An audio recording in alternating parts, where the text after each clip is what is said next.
इंदिरा गांधी के सुरक्षा कर्मियों ने प्रधानमंत्री इंदिरा गांधी को गोली क्यों मारा और एजेंसी से सूचना मिलने पर भी अपने सिख सुरक्षा कर्मियों को क्यों नहीं हटाया।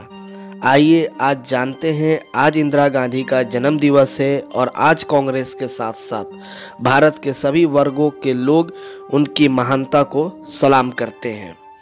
पूर्व प्रधानमंत्री इंदिरा गांधी को भारत ही नहीं बल्कि दुनिया की चुनिंदा ताकतवर हस्तियों में शुमार किया जाता है।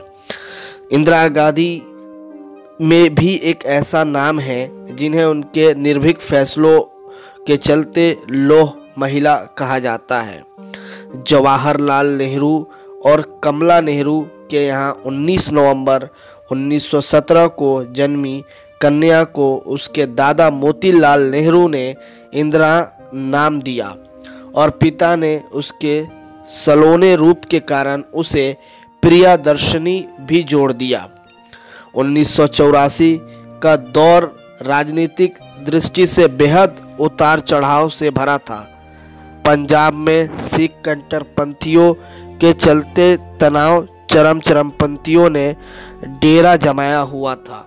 इसे बचाने के लिए ऑपरेशन ब्लू स्टार चलाया गया।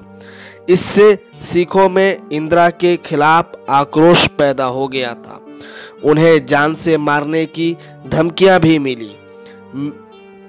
तत्कालीन प्रधानमंत्री इंदिरा गांधी ने इसकी परवाह न करते हुए अपने रोजमर्रा के कार्यों में जुटी रहीं।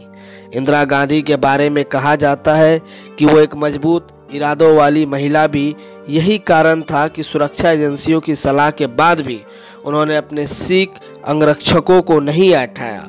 30 अक्टूबर 1984 को इंदिरा ने भुवनेश्वर में एक ऐतिहासिक भाषण दिया था।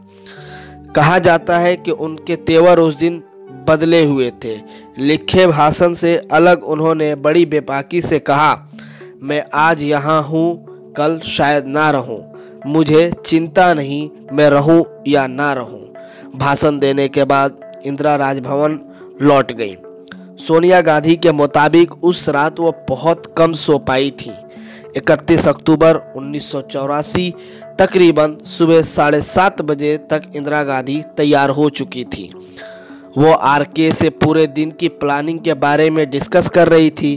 तभी अचानक वहां तैनात सुरक्षा कर्मी बेअंत सिंह अपने रिवॉल्वर निकालकर इंदिरा पर फायरिंग करना शुरू कर दिया। उसकी हालत पहली गोली पेट में लगी। इसके बाद बेअंत ने इंदिरा पर 2 गोलियां और फायर की जो उनके सीने के साथ कमर में जा लगी। वहीं पर सतवंत ऑटोमेटिक कार्बाइन के साथ कुछ फीट की दूरी पर खड़ा था। वो दहशत में था। तभी उसका साथी बेअंत उसे चिल्लाकर कहता है कि चलाओ, गोली चलाओ। सतवंत होश में आता है और 25 गोलियों से इंदिरा गांधी के जिस्म को छलनी कर दी। तभी वहां आनन फानन में एम्बेसडर से एम्स ले जाया गया क्योंकि वहां एम्बुलेंस मौजूद थी पर ड्राइवर नहीं। जहां ओ निगेटिव ब्लड की ज़रूरत थी, बल्कि 80 यूनिट खून भी इंदिरा गांधी को चढ़ा और वो काम आ ना सका।